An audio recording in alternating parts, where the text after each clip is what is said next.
এত সুন্দর প্রজাপতিগুলো আমি কিভাবে বানিয়েছি আর সুন্দর করে দেয়ালে কিভাবে চপকিয়েছি, তাহলে চলো সম্পূর্ণ ভিডিওটা দেখো। প্রজাপতি রং করতে গিয়ে আমি নিজেই মনে হচ্ছে আমি হোলি খেলেছি। পাতার কঙ্কাল করতে হলে তোমাদের অন্তত পক্ষে 10 দিন তো এই পাতাগুলো ভিজিয়ে রাখতে হবে, কিন্তু আমি মাত্র 6 দিন ভিজিয়েছি, তাই আমার পাতাগুলো ওইরকম ভাবে হয়নি।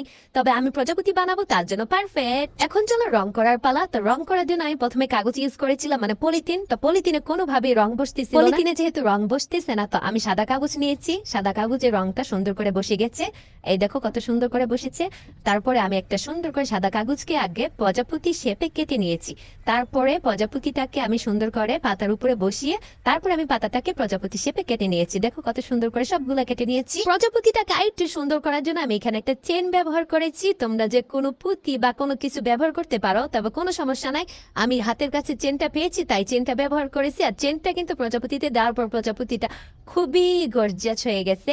তো আমি এইভাবে আঠা দিয়ে প্রজাপতিটা লাগিয়ে দিব।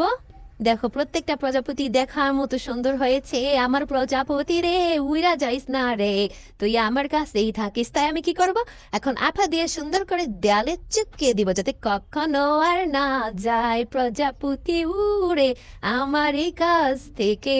তো দেখো কত সুন্দর প্রজাপতি চিপকে গেছে।